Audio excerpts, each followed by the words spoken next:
Thank you. So today this session is about writing a scientific paper.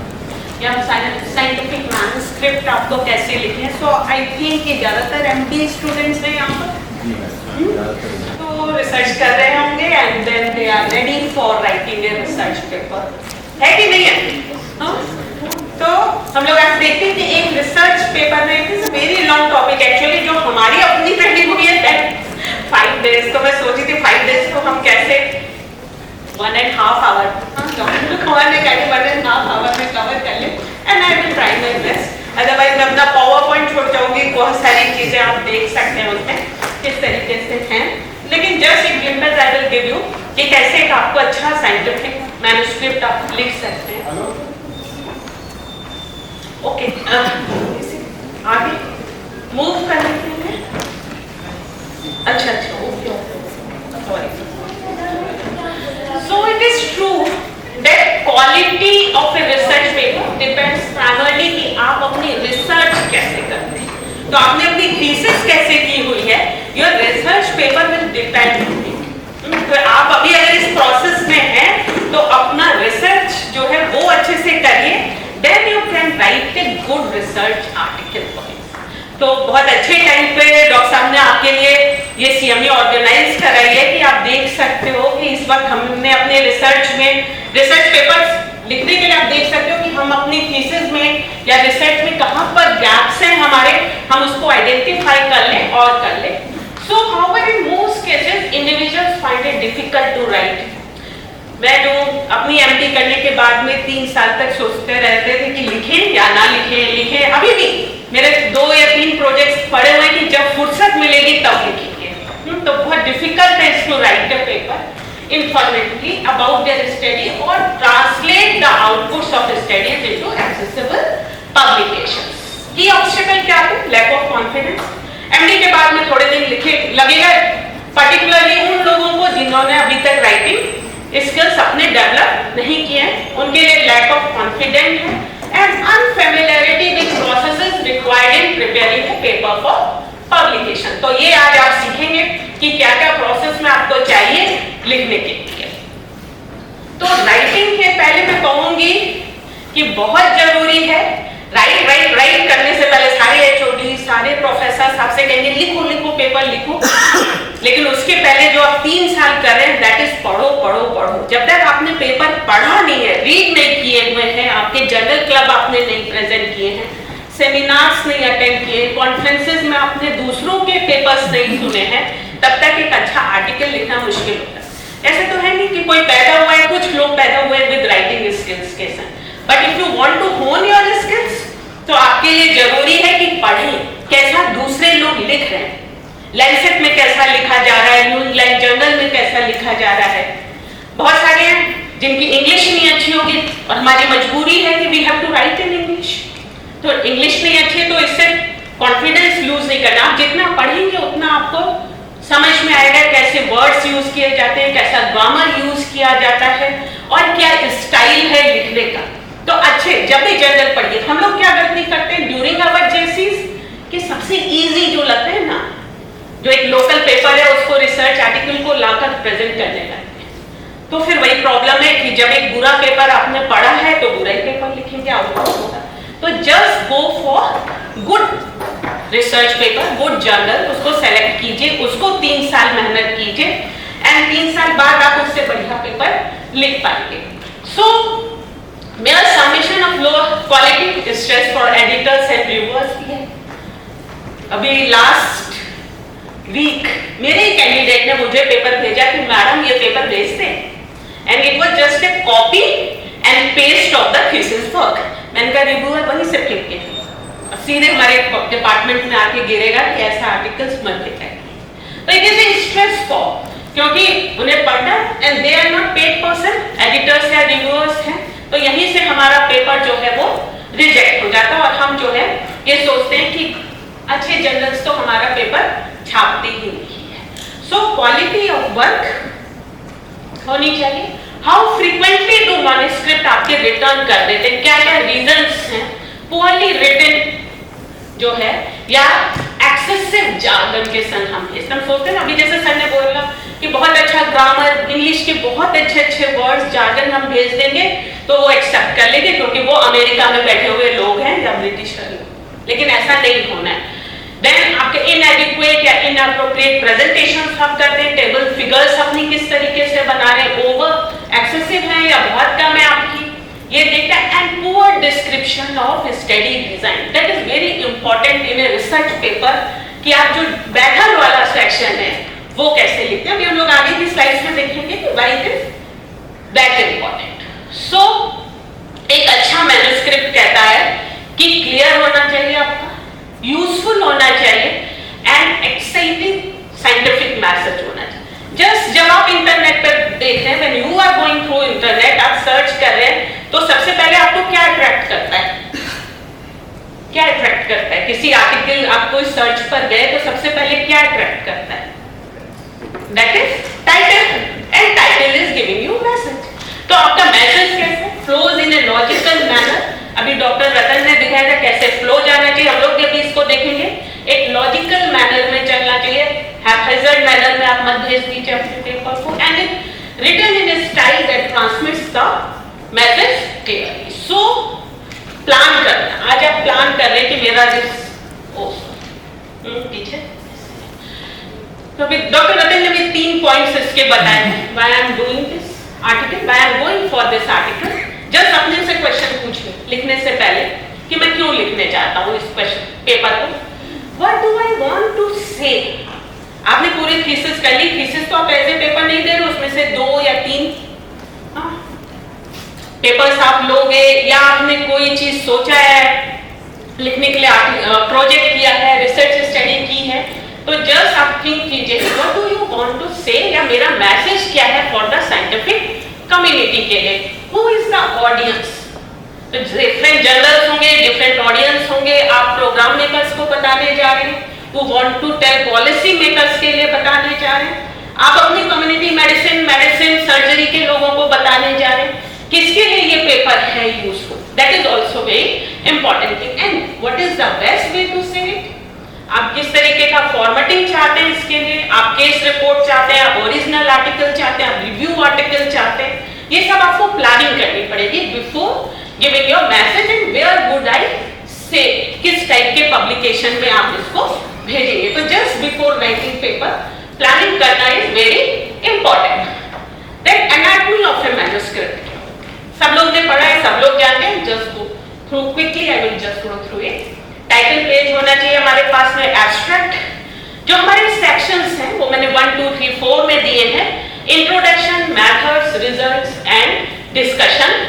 Acknowledgement हम इसके संग में देते हैं, एंड रेफरेंसेस जो हम लोग आपस में करेंगे। देन इमराट स्ट्रक्चर इसको कहते हैं, जो 4 सेक्शंस थे, दैट इज इंट्रोडक्शन, आंसर कहता है why you want to do this research या why you want to write it paper. तो जैसे आपका रिसर्च है, अगर आप अपना प्रोटोकॉल देखेंगे, सेम जो है फॉर्मेटिंग आपके पेपर की भी होगी। तो आप सबसे पहले रिसर्च में क्या किया आपने, सबसे पहले क्या किया, कोई एमडी स्टूडेंट बताए आपके टॉपिक कैसे, टॉपिक से भी पहले आपने क्या किया कि टॉपिक गाइड ने दे दिया, बस ठीक है, सर ने दे दिया, अब तो इसके आगे नहीं सोचना है कुछ।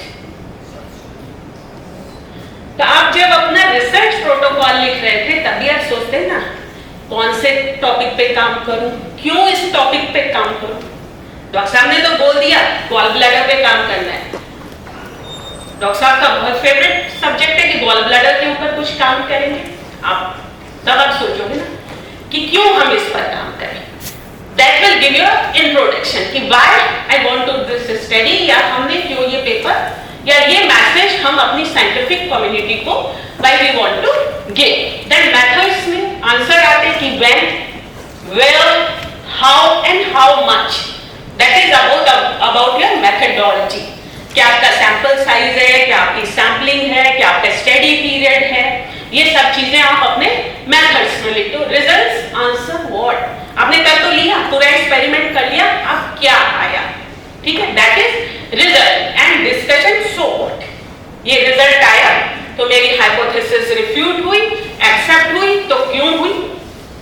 अगर आपका ये रिजल्ट आया है तो now you will discuss so what, तो ये आपके सेक्शन से, इसके अलावा हम टाइटल लेते हैं, एब्स्ट्रैक्ट लेते हैं, एक्नॉलेजमेंट, रेफरेंसेस, अपेंडिसेस होते हैं, कई बार हम अपना क्वेश्चनर लगाते हैं या अपनी सप्लीमेंट्री बहुत सारी टेबल्स होती हैं या डेटा, जैसा भी जर्नल कहता है वो अपेंडिक्स में उनको देते हैं। सो इमराड इज ए टिपिकल स्ट्रक्चर, आप इस तरीके से भी कह सकते हैं, AIM इमराड जो आप और याद रखें, अदरवाइज इमराड जो है वो यूज किया जाए।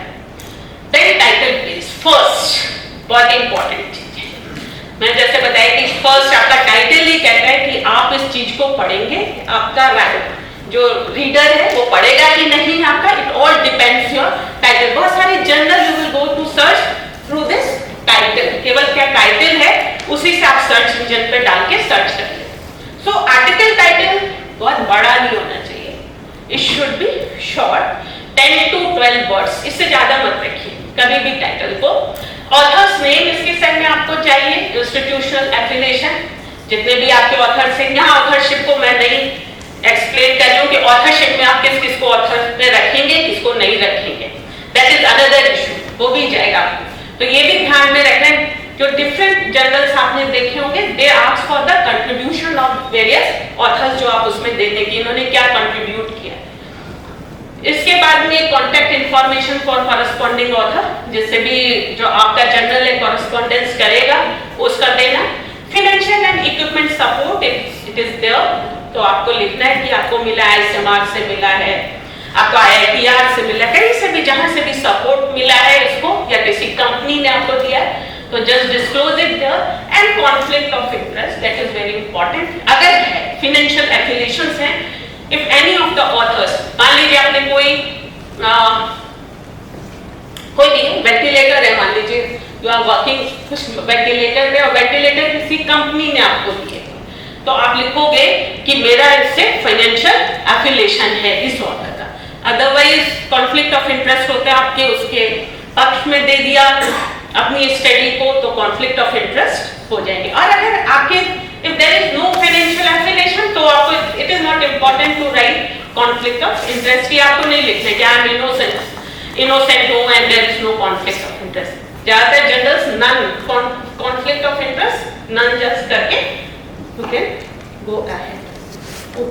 मैं भूल जाती, दोनों चीज चल आदत पड़ी हुई मेरी लैपटॉप से करने की। सो पर्पस ऑफ द टाइटल क्या है, is not A section but it is necessary and important है। तो क्या है, जब भी आप टाइटल लिखें, राइट 4-5 टाइटल्स आप लिख लीजिए, डिफरेंट टाइटल्स, एंड जब आप रिव्यू करेंगे अपने पेपर को, देन रिव्यू करते जाइए टाइटल्स को, अल्टीमेटली आपको 4-5 आप एक अच्छे टाइटल के पास में आ जाएंगे। सो इट इज वेरी इंपॉर्टेंट कि इंफॉर्मेटिव हो, अटेंशन करें प्रोस्पेक्टिव रीडर का, अदरवाइज तो फिर कहीं पड़ा होगा हमारा पेपर, जब तक रीडर इंटरेस्ट नहीं लेगा तब तक आएगा नहीं, तब तक साइटेशन नहीं होंगे, तब तक आपको इम्पैक्ट फैक्टर सब कुछ जो है वो नहीं मिलेगा। So at least it induce the reader to read the entire paper. तो title is very important, and अगर पेपर भी नहीं पढ़ा तो कम से कम एब्स्ट्रैक्ट तक तो जाए, जब एब्स्ट्रैक्ट पर जाएगा तभी रीडर जो है वो फुल पेपर पढ़ता है। should be short and unambiguous, should be an adequate description of the work चाहिए। use descriptive words जो कि आपकी स्टडी के बारे में उनको इन्फॉर्म कर सके, है एसोसिएट कि क्या आपके पेपर में है, जैसे कि कौन सा आपने मॉलिक्यूल स्टडी किया, आपने किसी बैक्टीरिया पे स्टडी किया हुआ है, आपकी स्टडी डिजाइन किस तरीके की है, किस सेटिंग्स में आपने स्टडी किया है। मान लीजिए कि कम्युनिटी मेडिसिन वाले जो है वो प्राइमरी हेल्थ केयर सेटिंग्स में कर रहे हैं, या किसी पर्टिकुलर वल्नरेबल डिस्ट्रिक्ट में काम कर रहे हैं, तो वो दे सकते हैं उसमें। क्रॉस सेक्शनल है, कोहॉर्ट है, रिट्रोस्पेक्टिव है, किस तरीके की स्टडी है, स्टडी डिजाइन। तो एक जो रीडर है उसका इंटरेस्ट होगा कि ओके मैं इस सर्च में था, मुझे इस तरीके की अर्बन सेटिंग्स की स्टडी चाहिए, मुझे इस बैक्टीरिया पे वर्क चाहिए, इस तरीके के इंस्ट्रूमेंट्स पे वर्क चाहिए, तो वहीं से उसका इंटरेस्ट जो है वो क्रिएट होगा, ही विल सर्च आपके पूरे पेपर को। जनरल रूल ऑफ थंब है कि it should contain the keywords describing the work presented. तो जैसे मैंने बताया कि कुछ ऐसे वर्ड्स होने चाहिए, अगर मैं कहूँ कि urban primary health care system में क्या चीज हो रही है, या रूरल इंडिया में क्या चीज हो रही है, या आप अभी कोविड के लिए बहुत सारी चीजें हो सकती हैं जो आप अलग अलग देख रहे हैं, उनके कीवर्ड्स जो है वो टाइटल में मिल जाए। सो इट इज द बेसिस। आपका जो है मैंने पहले बताया, टाइटल इज नॉट अंडरलाइन या इटैलिक्स में कभी मत लिख करके। सो हम लोग एक टाइटल देखते हैं, paper reporting on the effect of an insurance जो थी उस पर काम कर रहे थे, scheme on providing financial protection to poor in India against out of pocket payments for health. So a poor title will be out of pocket payments in India. ये इन्होंने टाइटल बनाया, हम सेइंग कि this is a poor title. अब आप में से कोई बताएगा इसको और कैसे कर सकते थे? अच्छा, क्वालिटीज की, या तो लगता है कि full information this article is giving. ऊपर है insurance scheme on providing financial protection to poor in India against out. आप इसको और फुल कर सकते हो इस आर्टिकल को, वो टाइटल को। देखते हैं हम और क्या कर सकते थे। अब बेटर टाइटल क्या होता? Insured yet vulnerable. इंश्योरेंस है लेकिन उन्होंने कहा scheme on providing financial protection, तो मींस आपके रिजल्ट जो था स्टडी का वो भी टाइटल में आ गया। तो अब जब मैं पढ़ने जाऊंगी, if I am doing work on the insurance, health insurance के ऊपर वर्क करने जा रही हूँ, तो मुझे मालूम है कि इंश्योरेंस है या vulnerable, that is poor population की बात हो रही है, and is out of pocket payments and India poor के बारे में। अब इंडिया में मुझे स्टडी देखनी है, ब्राजील में मुझे स्टडी देखनी है, हमारे साउथ ईस्ट एशियन रीजन की कंट्रीज पे कर रहे हैं, तो हमें अपनी आपका जो आर्टिकल है उसको ढूंढने में it will be easy.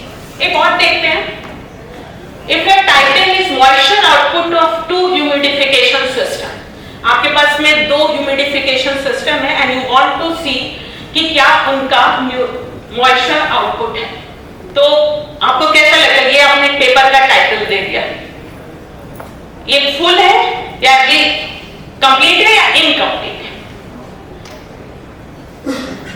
It is incomplete one, पता नहीं चल रहा है टू ह्यूमिडिफिकेशन सिस्टम किसके कंसर्न में काम कर रहा है, कहां काम कर रहा है, क्योंकि दो मॉइस्चर आउटपुट जो दो ह्यूमिडिफिकेशन सिस्टम्स के लिए तो हम नहीं देख रहे हैं, तो बेटर क्या हो सकता था?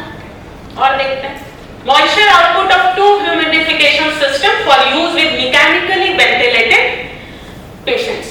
मींस अब आपने पूरा किया कि मेरे कौन से पार्टिसिपेंट्स थे जिनके ऊपर हम ये चीज देख रहे थे। और बेटर आप कर सकते हैं, comparison of the moisture output of two humidification system with a lung model.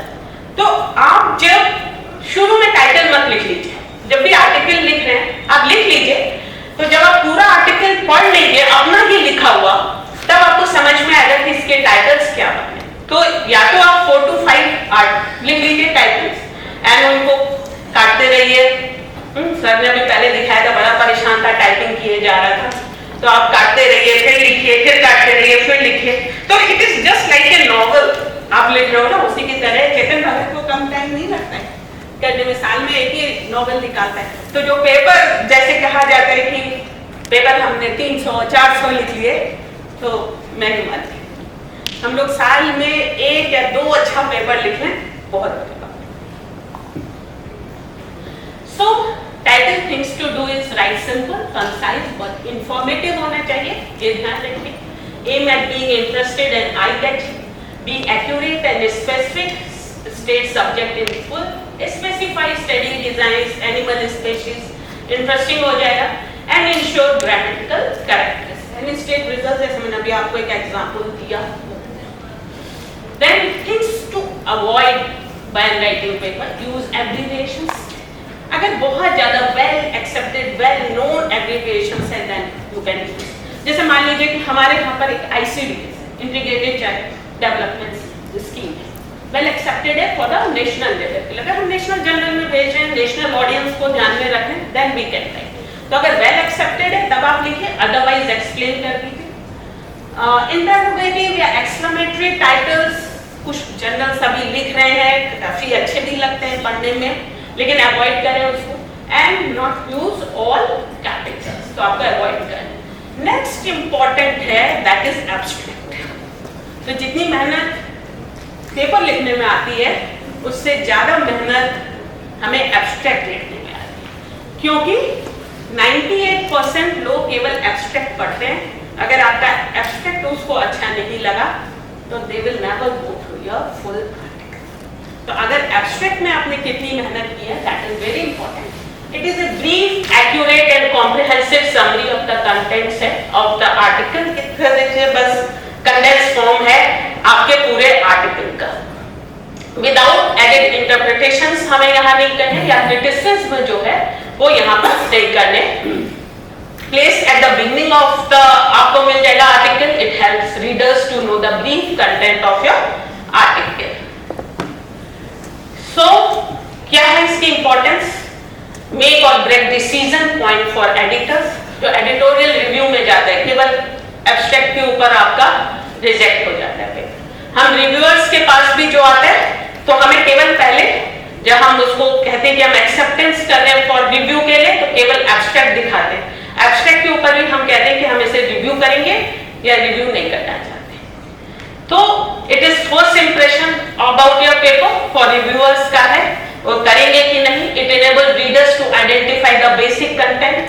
वो आपकी स्टडी डिजाइन अभी वो देखेंगे क्या क्या होता है एब्स्ट्रैक्ट में, वो सारी चीजें देखेगा तो वो उसके यूज का है या नहीं. Determine its relevance to their interest and decide whether they need to read the documents in the entirety, and it affects the citation rate for a paper. Naturally, जब 98% लोग abstract पढ़ते हैं, तो it will affect the citation rate of your paper. So abstract explains why you have done something, how you have done something, what you have found, what does it mean, and what it is its value. So accurate होना चाहिए आपका good abstract में, reflect correctly the objectives या content of the paper में. And it should not include, this is very important, information that does not appear in the body of your full article. ऐसी कोई आप ये सोचो कि पूरे उसमें तो नहीं है लेकिन यहाँ दे देते हैं क्योंकि ऊपर से केवल एब्स्ट्रैक्ट छप जाएगा हमारा तो वो दिखाई देगी. That is not the right way. Self contained होना चाहिए इसको. Concise and specific. इस सब क्योंकि बड़ी वर्ड लिमिट है एब्स्ट्रैक्ट के सामने. 300 वर्ड्स लिमिट है केवल. 300 से ऊपर जाने पे वापस कर देते.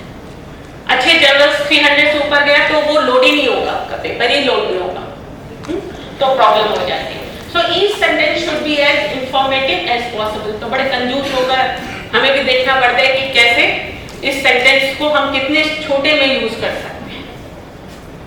ये देखना. Begin the abstract with most important information but do not repeat your title. जब आप इंट्रोडक्शन कोहेरेंट हो, रीडेबल हो. मेनली 2 टाइप्स के एब्स्ट्रैक्ट्स आते हैं, स्ट्रक्चर्ड एंड अनस्ट्रक्चर्ड एब्स्ट्रैक्ट्स बनाते हैं हम इसमें. स्ट्रक्चर्ड में पर्टिकुलर स्ट्रक्चर दिया होता है, तो जस्ट आप जर्नल के जब आप जो भी जर्नल डिसाइड कर रहे हो, आप प्लानिंग की you want to send your paper to that journal, तो जस्ट आप देखिए कि वो एब्स्ट्रैक्ट में स्ट्रक्चर्ड मांग रहे हैं या अनस्ट्रक्चर्ड मांग रहे हैं. अगर स्ट्रक्चर्ड होंगे तो they will give you bullets की आप इस हेडिंग्स में इनको लिखिए. पॉसिबल क्या है विद मोर डिटेल्स जो स्ट्रक्चर्ड होता है about methods and results than unstructured, and it is tend to be longer than unstructured abstract में. सर्टेन डेटाबेसेस अगर आप मेडलाइन में देखें तो मैंने बताया 600 वर्ड्स या 4096 कैरेक्टर्स से ज्यादा इसमें आप नहीं इंक्लूड कर सकते. सो this is an example of structured. तो सेम समरी जैसी है. आप थीसिस में अभी लिखोगे तो दे विल आस्क यू आपकी थीसिस एंड समरी.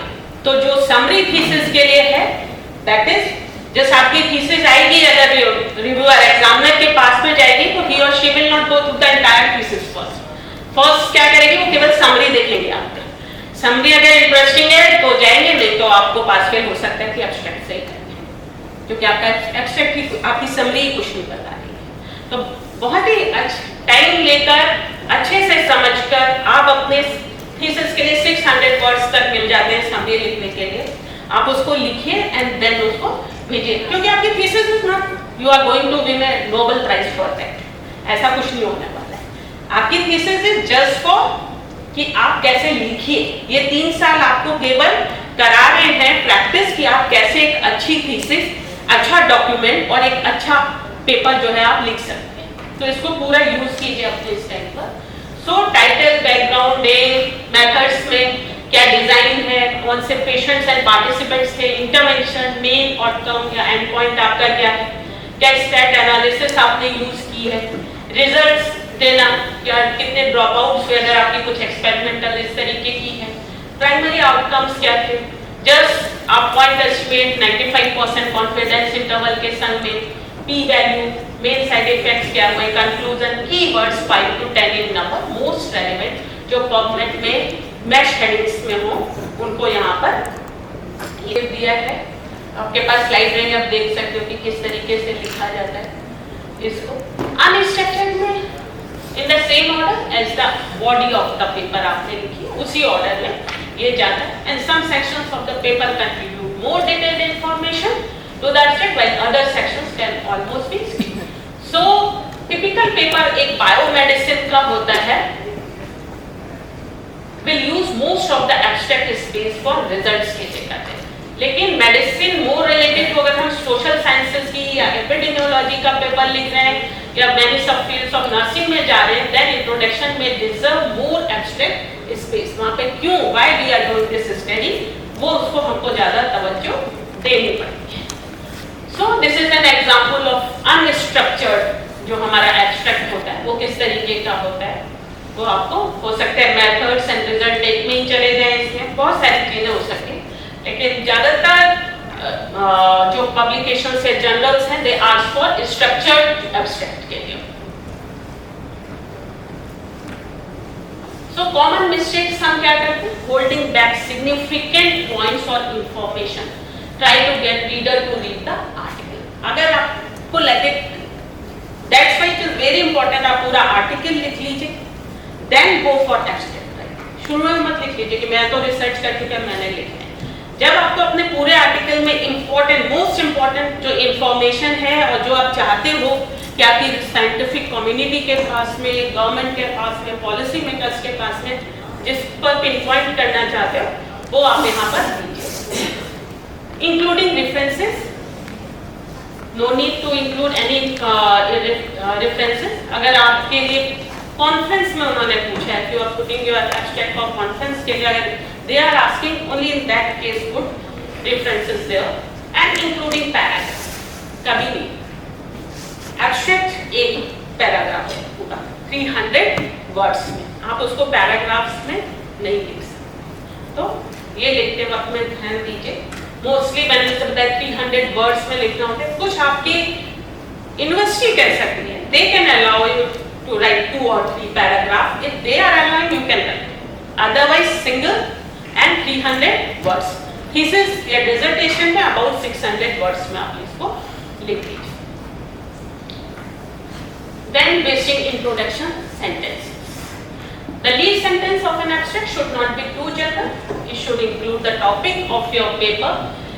एग्जाम्पल है कि जैसे इंटरनेट इज वेरी इंपॉर्टेंट, मान लीजिए आप कह रहे हो कि इंटरनेट का बैक प्रॉब्लम्स पे क्या असर होता है अगर रूटिंग इंटरनेट या कंप्यूटर यूज कर रहे हैं, या इंटरनेट और हमारे एग्रेसिव चाइल्ड में आजकल बड़ा पेपर में आ रहा है, मान लीजिए आप you are going to study की इंटरनेट यूज का और चाइल्ड में जो एग्रेसिवनेस दिख रही है आजकल, उसमें क्या रिलेशनशिप है। सपोज यू आर राइट, तो आप अगर ये लिखेंगे कि internet is very important this days, और इंपॉर्टेंट है, तो आप वेस्ट कर दिया आपने कितने 1 2 3 4 5 6 7 वर्ड्स वेस्ट। अब यही से अपने उसके टॉपिक को कि जो आपका इंटरनेट है it is influencing child brain को, मान लीजिए आप इस तरीके से कुछ लिखना चाह रहे हैं, तो वहां से उसको शुरू कीजिए कि जो मोर इंफॉर्मेटिव हो।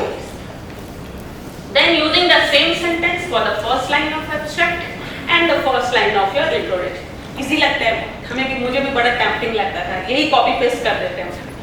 शुरू में मैं भी यही करती थी कि इंट्रोडक्शन लिख दिया, इंट्रोडक्शन लिखने में ही 1 महीना लगा था, तो लॉ ऑफ एब्स्ट्रैक्ट जल्दी जल्दी लिख के भेज दें, जस्ट कॉपी पेस्ट कर दें। नहीं, आपका दोनों डिफरेंट है, पुअर राइटिंग स्टाइल।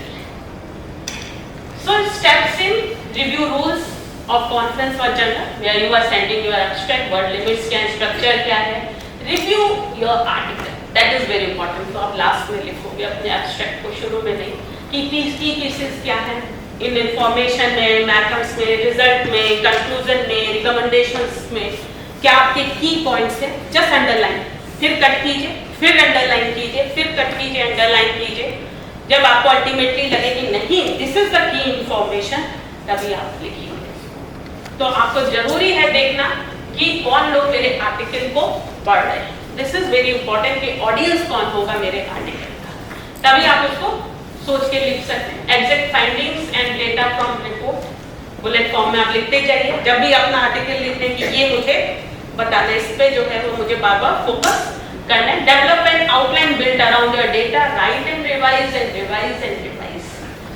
जैसे डॉक्टर रतन ने बताया कि अपने कलीग्स को दीजिए, अपने टीचर्स को दीजिए पढ़ने के लिए, छुपाइए मत अपनी रिसर्च, अपने आर्टिकल को दीजिए, वो पढ़ के उसमें कमेंट, क्योंकि हर कोई अपने नजरिए से उस आर्टिकल को पढ़ेगा, अब उसका अपना पॉइंट ऑफ व्यू होगा। Suppose I am doing work in community medicine, और जो कि मेडिसिन से रिलेटेड है, तो medicine people will look entirely, उनका डिफरेंट व्यू होगा, हो सकता है क्योंकि वो उसको अपने लाइफ में डे टू डे लाइफ में उसको कर रहे हैं, तो मे बी उनका पॉइंट ऑफ व्यू से कुछ डिफरेंट हो, तो they will give you important views about their history. You can include all these things. So give it to colleagues for a technical review, give it to non-technical person for readability and grammar. That is also important thing. आपने दे दिया, मुझे दे दिया, मेरा student मुझे दे जाता है तो ठीक है, मैंने अपने सब्जेक्ट से कर लिया।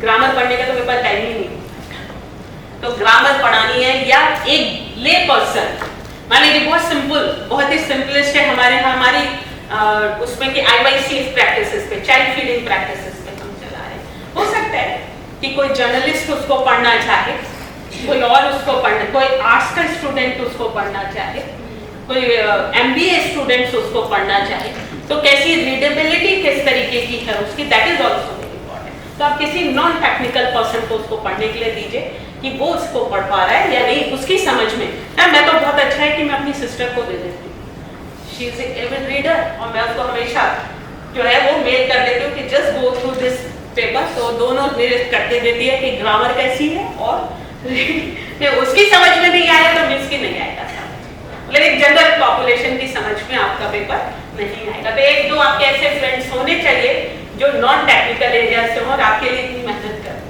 इसलिए भी दोस्ती बनाइए थोड़ी सी। Then first section is introduction. अब हमारे टाइटल एब्स्ट्रैक्ट लिखने के बाद में introduction, why did you start, ये आपको बताना है कि आप कर क्यों रहे हैं, आप क्यों लिख रहे हैं, why are you writing this paper. So identify, आपको इसमें लिखना है इंट्रोडक्शन में, identify gap in knowledge, जो भी आप कि अपनी स्टडी है उसमें, justifies why you have carried out this research, naturally जो gaps हैं, that's why you want to do this study, and reflects the objective of your study. So it is just like the foundation, आपने शुरू किया, अब इसको लिखना। So the effective introduction is a zoom in, paragraph by paragraph, 3 paragraphs, इससे ज्यादा मत लिखिए, लोग 2-2 पेज का लिख लाते हैं। For thesis only 2, बस इससे ज्यादा नहीं, maximum 2 pages for thesis, और पेपर लिखना है तो 3 paragraphs, not more। टाइम नहीं है भाई रीडर के पास में, तो केवल यही पढ़ता रहेगा, इंट्रोडक्शन के बाद में मेथोडोलॉजी में आपका पेपर हटा देगा देना है। So only 2 or 3 paragraph. First paragraph is what is known and unknown globally.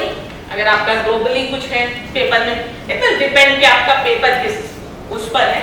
मान लीजिए ग्लोबल सिनेरियो को टैकल कर रहा है, देन यू विल राइट कि what is known and unknown globally, the elements that make this issue important global region पे, then regional perspective on the issues क्या है, then local presentation of the issues. तो means आपने मान लीजिए globally बताया, उसके बाद इंडिया लेवल पर क्या हुआ, देन स्टेट लेवल पर क्या हो रहा है, या डिस्ट्रिक्ट लेवल पर या लखनऊ लेवल पर, it will depend on your research question. And last is objective of the study to address the issue locally, जो आप अपने एम्स ऑब्जेक्टिव्स लिखते हैं। And with this it is also very important कि आप यहीं पर अपनी हाइपोथेसिस यू शुड, बिकॉज आपकी हाइपोथेसिस पर ही रिव्यूअर देखेगा कि आपकी मेथोडोलॉजी इज करेक्ट और नॉट, आपने सही मेथोडोलॉजी यूज की है कि नहीं फॉर योर रिसर्च क्वेश्चन। आपका research question cross sectional study का है and you are going for a cohort, या कोहार्ट का आपका है और आप क्रॉस सेक्शनल कर रहे हैं, या फॉलो अप आप कह रहे हो कि फॉलो अप में हम देखेंगे, तो दैट इज आपका रिसर्च हाइपोथेसिस मालूम होना चाहिए, रिसर्च क्वेश्चन मालूम होना चाहिए, that will come into the introduction section in the last paragraph. On hypothesis आपके रिजल्ट बेस करेंगे, क्योंकि आपने रिफ्यूट की या एक्सेप्ट कर ली, दैट विल डिपेंड कि आपने हाइपोथेसिस क्या प्लान की थी, and your discussion will also be based on the hypothesis.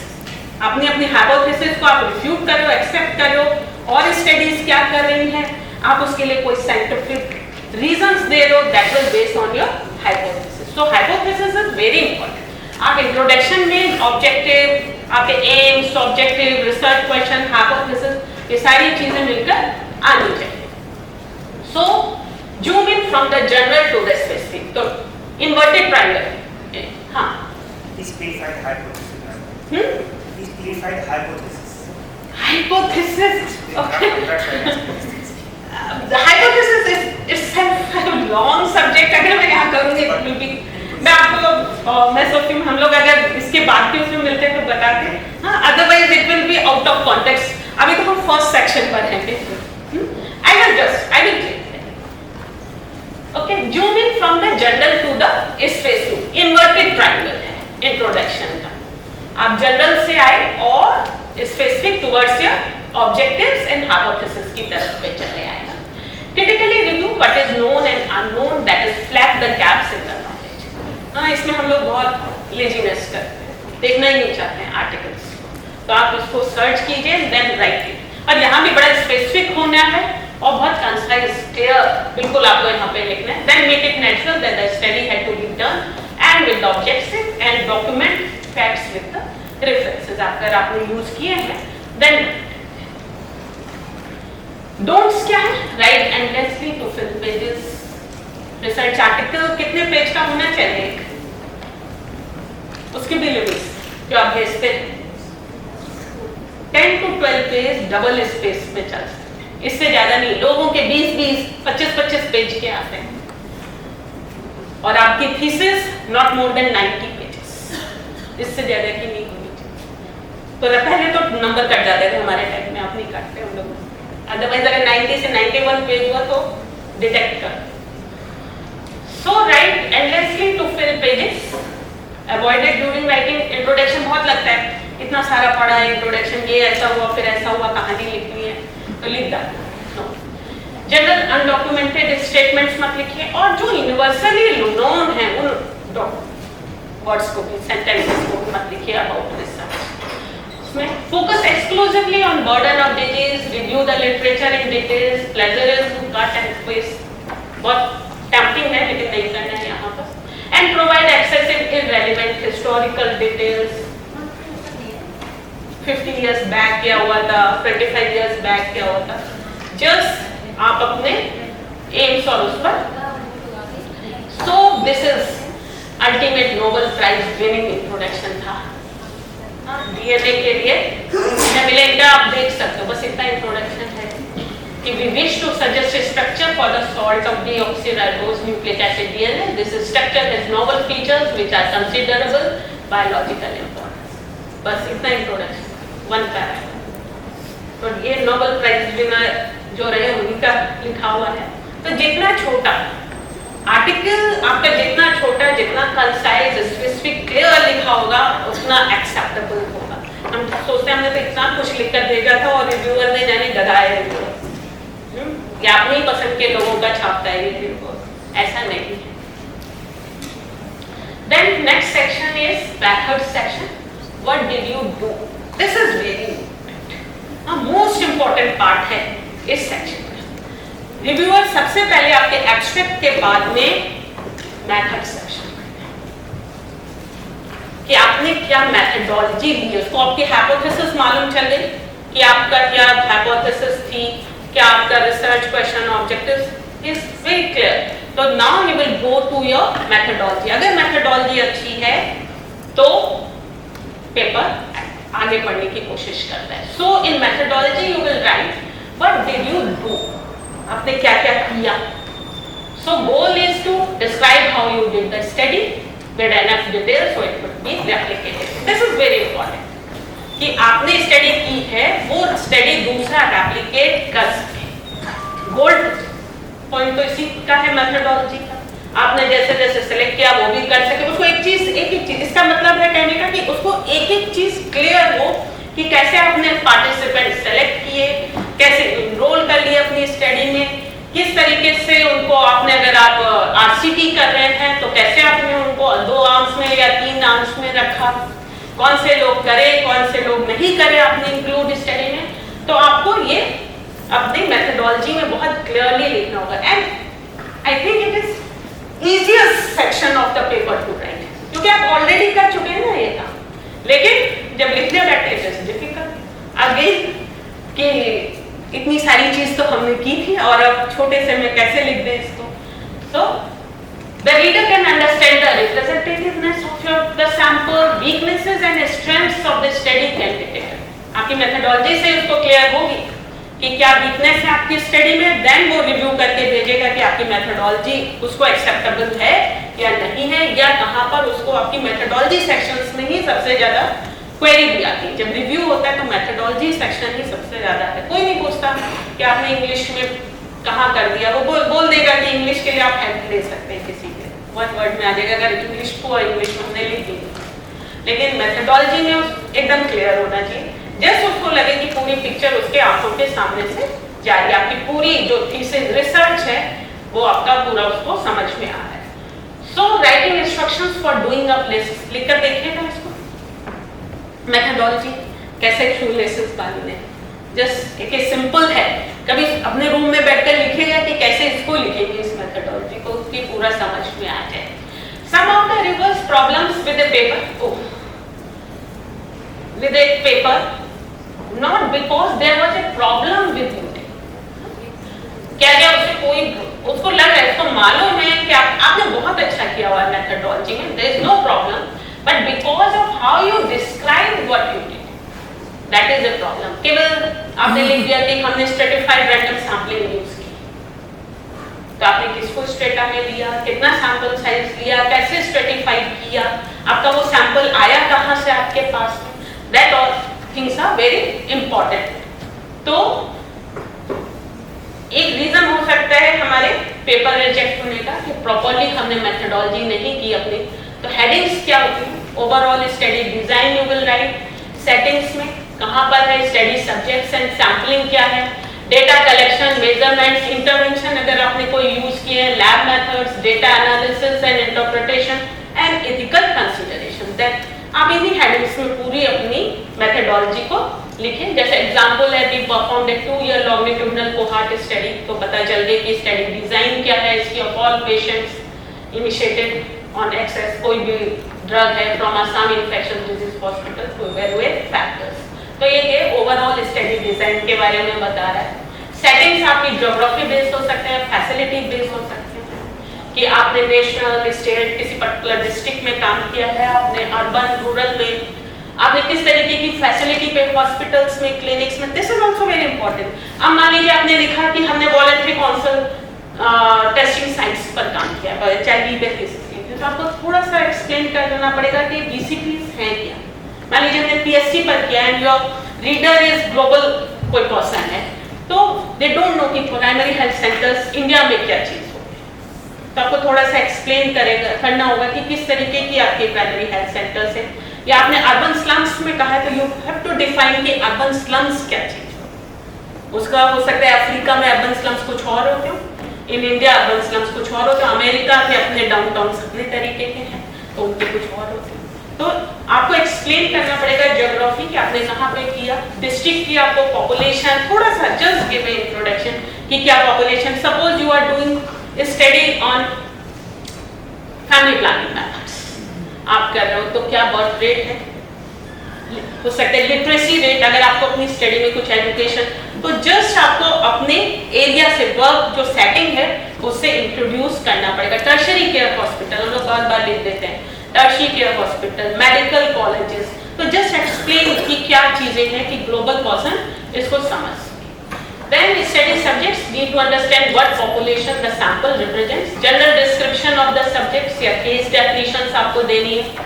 आपने कहा measles पे वर्क कर रहे हैं तो measles क्या चीज है, enrollment procedures and criteria and time frame आपके पास में, sampling strategy, sample size, following some standard method. If you are using, then you will need to put the references also. So study subjects में हम देखें तो description, एक example देख लेते हैं कि we enroll all mothers and attending PMT CT clinics in rural Assam. General description from April 2006 through March 2007. तो अब उसको क्लियर है कि कहाँ पर है, किस टाइम पर है, कहाँ पर वो कर रहा है, PMT CT के क्लिनिक्स है, उसने उसको एक्सप्लेन किया होगा उसमें.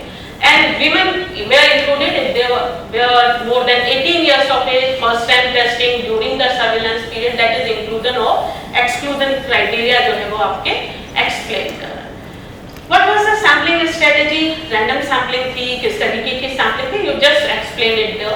Some sample अगर if you are taking some sample of the large study, कोई है उसको आप some sample ले रहे हैं तो how you are including this or selecting this subsample of your larger study वो आपको बताना पड़ेगा. मान लीजिए कि आपने करा कि आप एक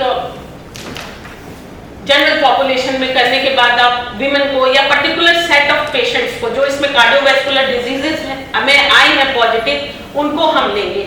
हाँ, उस पर आप एक पेपर लिखने जा रहे हैं, you want to write a paper, then आपको बताना पड़ेगा कि कौन से कार्डियोवैस्कुलर डिजीजेस किसको आप कह रहे हो कि ये सीवीडी के केसेस आपके हैं. तो जस्ट आपको एक्सप्लेन करने का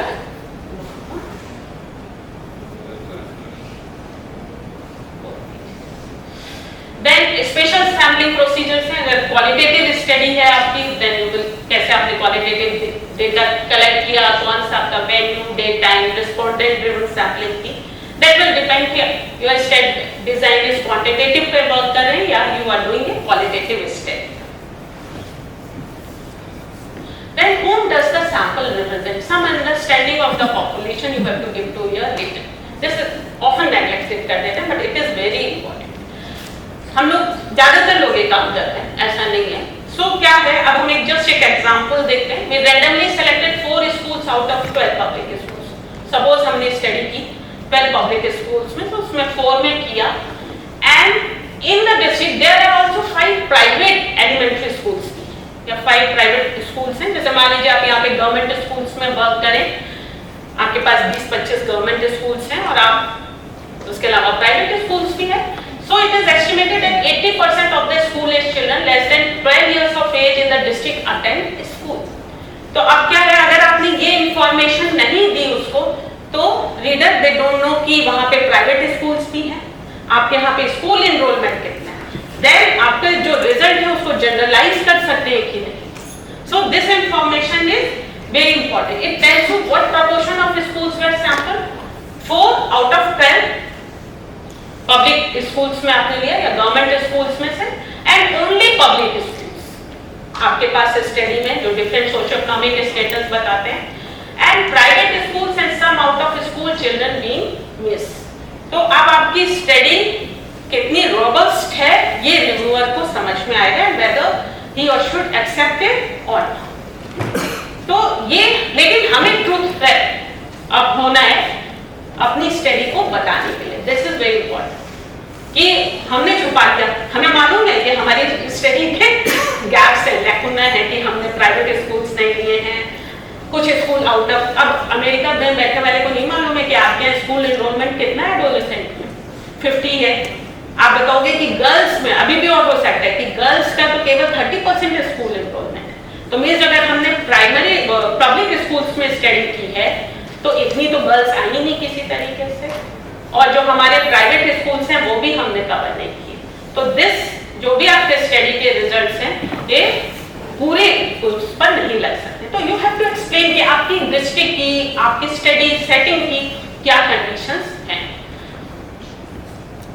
Then who was finally included in study? Depending आपका जो भी जर्नल है, sometimes कुछ जर्नल्स कहते हैं आप इसको रिजल्ट सेक्शन में लिखिए, कुछ जर्नल कहते हैं कि आप इसको मेथड्स, आपने देखा भी होगा कुछ के रिजल्ट में फ्लो डायग्राम बना लेते हैं कि कितने एक्सक्लूड या इंक्लूड हुए, फॉलो अप में लॉस हुए.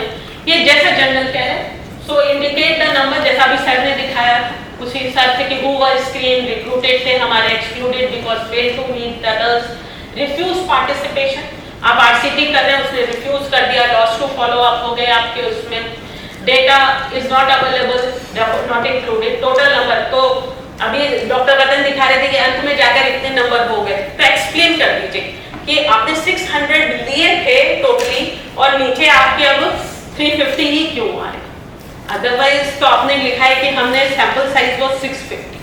तो मेथडोलॉजी और आपके जो सेक्शंस है रिजल्ट सेक्शन देखो मिसमैच। तो इट इज वेरी इंपॉर्टेंट कि आप एक्सप्लेन करें। बेटर वे होता है कि हम उसको फ्लो डायग्राम में कर दें। तो दिस इज एन एग्जांपल कि सैंपल पॉपुलेशन का कैसे हो गया इसमें। तो अगर आप देखेंगे कि हमने कहा था कि 868 infants less than 2 years mother child pair लेंगे उसमें, लेकिन कुछ रीजन्स में 108 में मदर्स नहीं थी या मदर्स अवेलेबल नहीं थी। 35 ने सीरोलॉजिकल टेस्टिंग के लिए मना कर दिया। 25 results at the time of analysis 25 के रिजल्ट्स हमारे नहीं अवेलेबल थे। So you have to explain in your paper कि this for data we are presenting only on the 700। ये प्रॉब्लम है कि आउट ऑफ 868 कहाँ लॉस कर रहे हमारे 108, 35 एंड 25 मदर इन्फेंट पेयर्स। तो नाउ ही रिव्यूअर अवेयर है कि आपका सैंपल साइज फ्रॉम 868 से why is come to 700। And then अगर आप जब एनालिसिस करें तो आपका डिनोमिनेटर और न्यूमरेटर क्या रहेगा, दैट विल आल्सो एक्सप्लेन जब आपने यहाँ पे एक्सप्लेन किया। आप ऐसे एल्गोरिथम बना सकते हैं, ज़्यादा फ्लो डायग्राम में ज़्यादा यूजफुल है, समझ में आती है, टेक्स्ट में लिखने की तरह। देन डेटा कलेक्शन मेजर्स, ये भी बहुत इंपॉर्टेंट है। आपने क्वांटिटेटिव क्वेश्चनर यूज किया हुआ है अगर आपने, तो आपको अपने क्वेश्चनर को एक्सप्लेन करना पड़ेगा कि इंटरव्यू एडमिनिस्ट्रेट था, सेल्फ एडमिनिस्ट्रेट था, किसने किया, आपने किया, आपके फील्ड इन्वेस्टिगेटर्स ने किया, उन फील्ड इन्वेस्टिगेटर्स की क्या क्वालिफिकेशन थी। समटाइम रिवर्स जस्ट आस्क कि आप लिख रहे हैं कि ये जो है आपने मेंटल हेल्थ के लिए मान लीजिए कोई टूल यूज किया है, यू आर सेइंग कि फील्ड इन्वेस्टिगेटर ने किया है, and you are not mentioning कि उसकी क्वालिटी, उसकी क्या क्वालिफिकेशन है। तो क्या 8th स्टैंडर्ड में जाके कर दिया उसको, क्या आशा ने कर लिया उसको जाकर। तो यू हैव टू एक्सप्लेन कि आपकी मेथडोलॉजी कितनी रोबस्ट है, क्या उसकी कोई ट्रेनिंग हुई थी, तो आपको ये बताना, यहाँ पर बताना पड़ेगा। How long did it take, where done, whether phone से कर लिया हमने उसको या घर पे जाके किया, हाउस होल्ड इंटरव्यू किया हुआ है, हाउ डेवलप पायलट स्टडी हमने की थी कि नहीं शुरू में। If you are using already कोई डेवलप्ड है आपके पास में क्वेश्चनर, उसको यूज करें तो वैलिडेट किया कि नहीं अपनी पॉपुलेशन में। सोच लीजिए कि कोई क्वेश्चनर डेवलप हुआ है फॉर इथोपिया, तो and you are using it in India, तो हम हमारे लिए वैलिडेट करता है हुआ है कि नहीं। अगर कोई questionnaire already you are using कि जो है एग्जिस्टिंग क्वेश्चनर को यू आर यूजिंग तो इंग्लिश में है, तो आपने ट्रांसलेट किया कि नहीं उसको हिंदी में, एंड ट्रांसलेट किया तो रीट्रांसलेट किया कि नहीं इंग्लिश में। क्योंकि हो सकता है कि रिव्यूअर कह दे कि आपने ट्रांसलेट नहीं किया, तो आपका field investigator you are saying कि 10+2 पास है, तो क्या वो इंग्लिश में दे सकता था, इंटरव्यू कर सकता था। एंड अगर आपने हिंदी में दिया तो जो इंग्लिश में था वही हिंदी में पूछा कि नहीं। तो ये सारे क्वेश्चंस आपकी मेथडोलॉजी को इन्फ्लुएंस कर सकते हैं, तो आपको देना पड़ेगा। Was a follow-up questionnaire done? If so, differ. कभी आपने baseline and end line, suppose आपकी स्टडी डिजाइन कर दी कि हम बेसलाइन डेटा इकट्ठा करेंगे, then we will go after 1 year, 2 year, 3 year for the end line data. आपने बीच में कोई इंटरवेंशन किया है, now you want to see कि इज देयर एनी डिफरेंस, तो you will go for the end line data. तो end line data में क्वेश्चनर में क्या चेंजेस आए आपके, यू हैव टू एक्सप्लेन कि सेम आपने यूज कर लिया। एंड डिस्क्राइब जनरल क्वेश्चनर, यानी कि पूरा क्वेश्चनर आप करोगे, लेकिन जनरल क्वेश्चनर में उनकी या कुछ की डेफिनेशंस की जरूरत है। सपोज आपको कहना है इंडोर एयर पॉल्यूशन, आपने तो what is indoor air pollution आपने देखा कि इंडोर एयर पॉल्यूशन का क्रॉनिक अस्थमा पर क्या असर है, यू वांट टू सी। तो इंडोर एयर पॉल्यूशन की क्या डेफिनेशन है and how you reach for the indoor air pollution, कौन से क्वेश्चंस। या क्रॉनिक अस्थमा, मान लीजिए आप क्वेश्चनर बेस कर रहे हैं, तो आपने किस क्वेश्चन से कहा कि इसमें हमने आइडेंटिफाई किया, डायग्नोज किया फॉर क्रॉनिक अस्थमा, तो आपको एक्सप्लेन करना पड़ेगा। Then clinical evaluation, physical examination, treatment आपने कोई प्रोवाइड किया तो जस्ट एक्सप्लेन इट। इक्विपमेंट आपने यूज किए, तो इक्विपमेंट से आपने मेजरमेंट्स कैसे लिए, वेट एंड हाइट, कौन सा रेफरेंस आपने WHO रेफरेंसेस को यूज किया है या कोई इंडियन स्टैंडर्ड्स यूज किए, हो सकता है कि अलग अलग हो फॉर वेट मेजरिंग के लिए।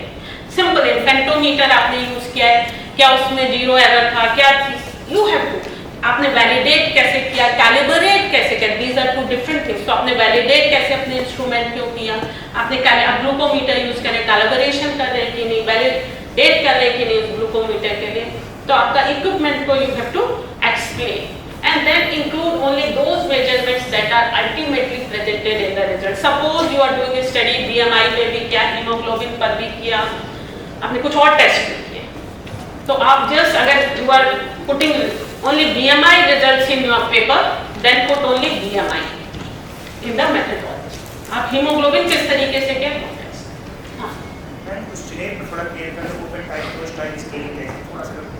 Open type and close type question, okay, out of context question, लेकिन चलिए मैं वो भी कर देती हूँ। जिसमें कि ओपन टाइप होता है, मैंने आपसे पूछा कि आप आज आपने क्या क्या खाया, तो आप बता दोगे कि मैंने क्या क्या खाया, दैट इज मैंने आपको ओपन टाइप पे नहीं छोड़ दिया, ओपन टाइप क्वेश्चन हो गया। और मैंने आपसे क्लोज टाइप पे पूछा कि आज आपने ब्रेड खाई, अंडा खाया, तो अब आपके इसी सेक्शंस में आ गए, ठीक है।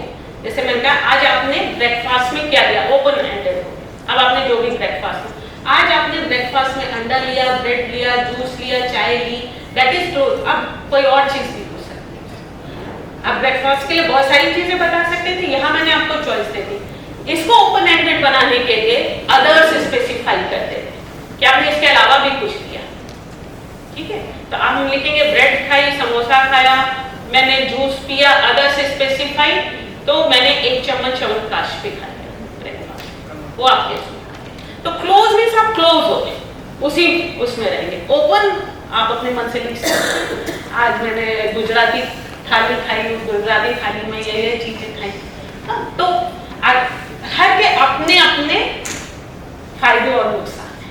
वो आगे पूछो ना, क्वेश्चन है डिजाइनिंग हफ्तों का था।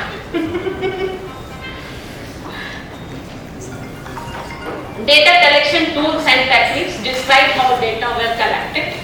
If a qualitative study हम करें तो हमने किस तरीके से in-depth interviews किए हैं, FGDs किए हैं, snowball techniques, मतलब ये सारी चीजें आपको चाहे quantitative आप डिजाइन यूज करो और you are using quantitative, आपको methodology जो है वो अच्छे से एक्सप्लेन करनी है।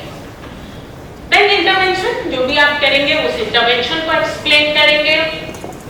लैब में आप जो भी कर रहे हैं बहुत इंपॉर्टेंट है, हम लोग भूल जाते हैं। अभी हमने भी एक पेपर हमने प्रोटोकॉल भेजा जस्ट एक उसको, तो फंडर ने हमें टाक लगा के भेज दिया कि आपने तो लिखा कि आप डिजिटल हीमोग्लोबिनोमीटर यूज करेंगे, ठीक है। हमने भी सोचा हमने तो बहुत अच्छी चीज लिख दी है इनको, लेकिन फंडर का ये रिव्यू था, उसने कहा कि आप कौन सी कंपनी का यूज करेंगे, उसकी सेंसिटिविटी क्या है, उसकी स्पेसिफिसिटी क्या है, आपने तो कुछ भी नहीं लिखा इस चीज। तो आपको यही चीज अपने पेपर में भी बतानी पड़ेगी।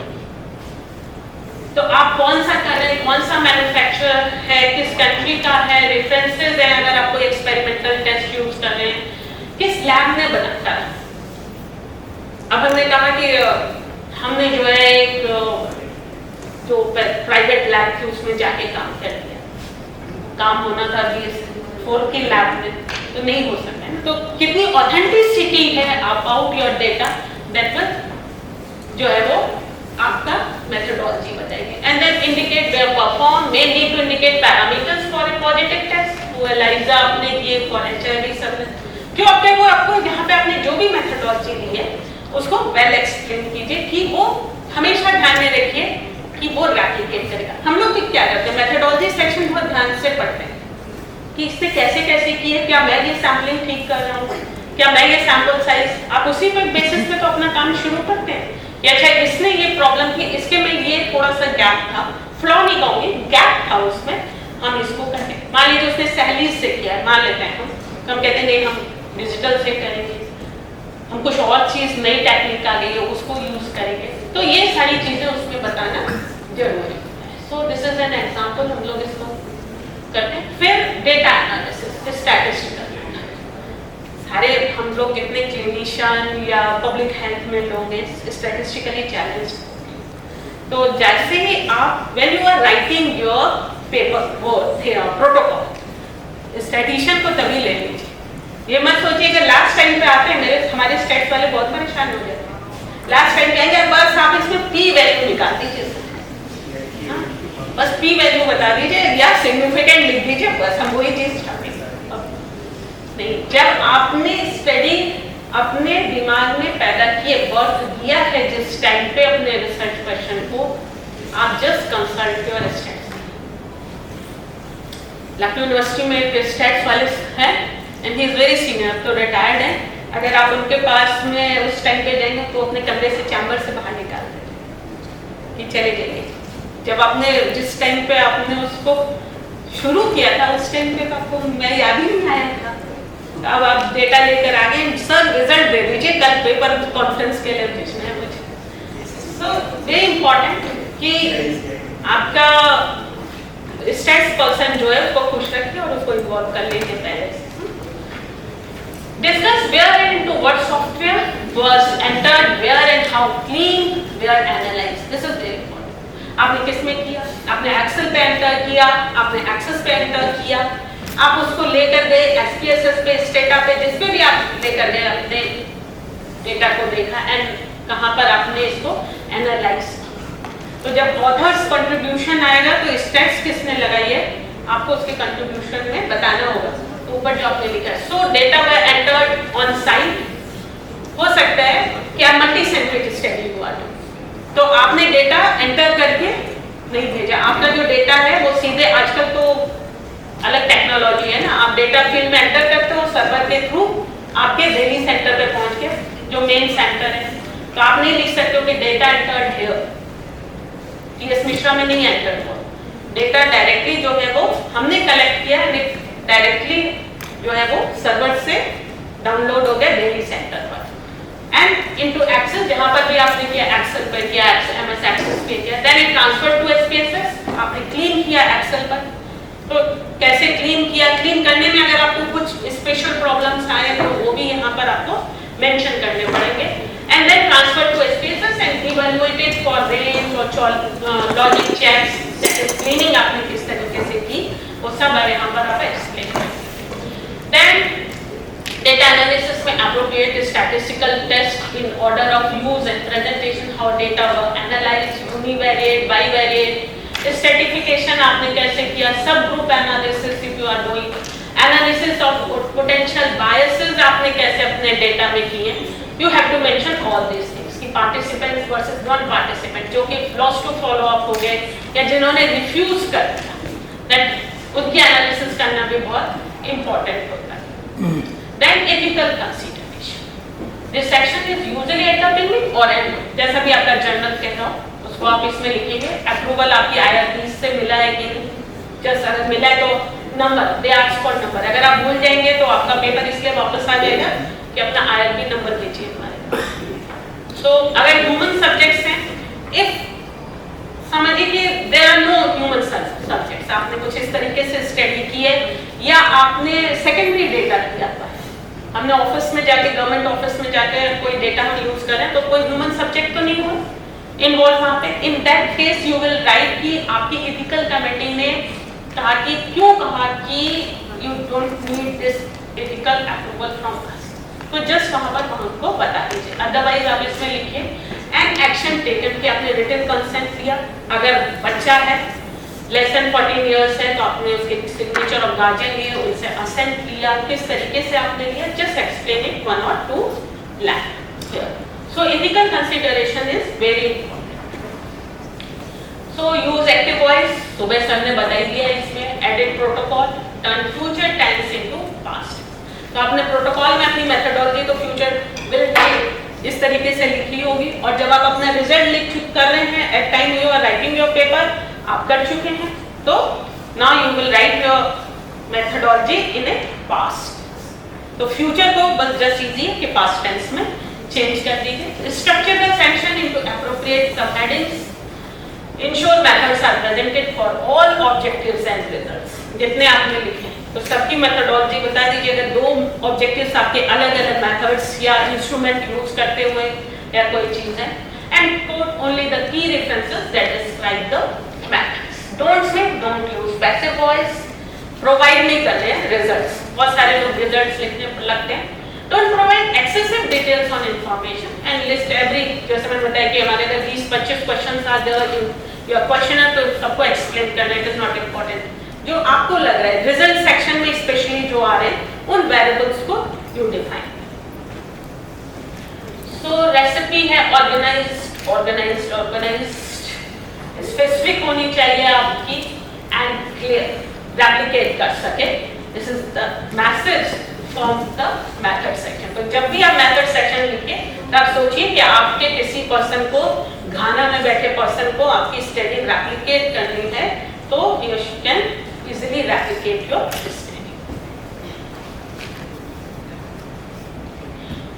Then another section is results, what did you find.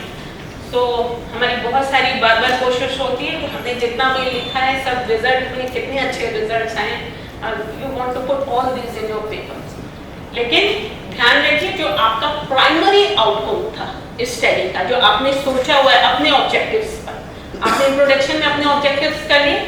Suppose आपकी थीसिस में 3-4 ऑब्जेक्टिव है and you want to write a paper on first objective, तो जो फर्स्ट ऑब्जेक्टिव का प्राइमरी आउटकम होगा एंड सेकेंडरी आउटकम्स भी होंगे, कुछ और भी होगा। प्राइमरी आउटकम हुआ कि आपने कहा कि मॉर्टेलिटी कितनी होगी, यू वांट टू सी कि ये ना करने से कितनी मॉर्टेलिटी होगी, that is primary outcome. Secondary outcome हो सकते हैं बहुत सारे उसमें कि किसे मॉर्बिडिटी उसके संग में मान लीजिए भी होती, तो मॉर्बिडिटी इज सेकेंडरी आउटकम। लेकिन आपका मेन आप यू वांट टू शो कि अगर हम ऐसा नहीं करते हैं तो कितनी मॉर्टेलिटी हो जाती है। तो फर्स्ट जो है वो आप अपना कंपल्शन है कि प्राइमरी आउटकम को अपने रिजल्ट सेक्शंस में बताएं। So what are the results are your observations, therefore the chapter deals with the statement of facts only, कुछ और नहीं बताना है। जो आपके और दिख रहा है बस उसको बताइए। इसमें आपके जो नो इंटरप्रिटेशंस और explanations, this will come in the next section. यहाँ पे बहुत लोग आप थीसिस लीजिए, जस्ट हम लोग जो पुराने लोग हैं अपनी थीसिस फिर से देखेंगे तो लगेगा कि उसी के नीचे एक्सप्लेनेशन नहीं देखने लगे, why we are finding it significant associated, वहीं पे उसको इंटरप्रेट भी करने लगते हैं। तो जस्ट नो इंटरप्रिटेशन और explanation in the result section. Next section है तो उसमें हम लिखेंगे इसे। Some used to mix result and discussion, कुछ पुराने जर्नल्स हैं, कुछ अभी भी जर्नल हैं जो कि मिक्स करके लिखते हैं, लेकिन अब ये जो है वो रेयरली सी। तो result section describes but does not interpret, ये बात हमेशा रिजल्ट सेक्शन लिखते हुए जस्ट सोचिए।